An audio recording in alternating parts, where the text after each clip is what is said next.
తిరుమలలో మరోసారి అపచారం చోటు చేసుకుంది. తిరుమలలో మద్యం మాంసంపై నిషేధం ఉంది. అయినా కొందరు మాత్రం నిబంధనలను అతిక్రమిస్తున్నారు. రూల్స్ పాటించే వారికేనని తమకు కాదంటూ కొందరు బరితెగిస్తున్నారు. తరచూ మాంసం తింటూ మద్యం సేవిస్తూ పట్టుబడుతున్నారు.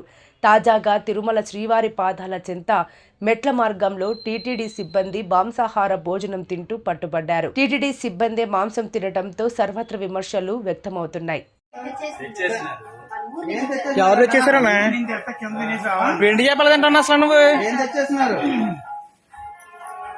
ఊరి నుంచి తెచ్చారంటే కింద తినేసి రావాలి, అంతేగాని పై లేకుండా కదా. అభ్యంతరం చేస్తున్నారు. గుడికి మీరు వచ్చిన గుడికి ఏం తేమమ్మా? కంప్లైంట్ నెంబర్ ఉండదు చూడండి. ఫోన్ చేయి కంప్లైంట్ నెంబర్ ఉండదు. ఫోటోలు తీస్తున్నా, వీడియో తీస్తున్నాను. వీడియోది బాగా కటకారం అయిపోయింది. ప్రతిసారి ఫోటో ఒకసారి sir Google water sir TTD TTD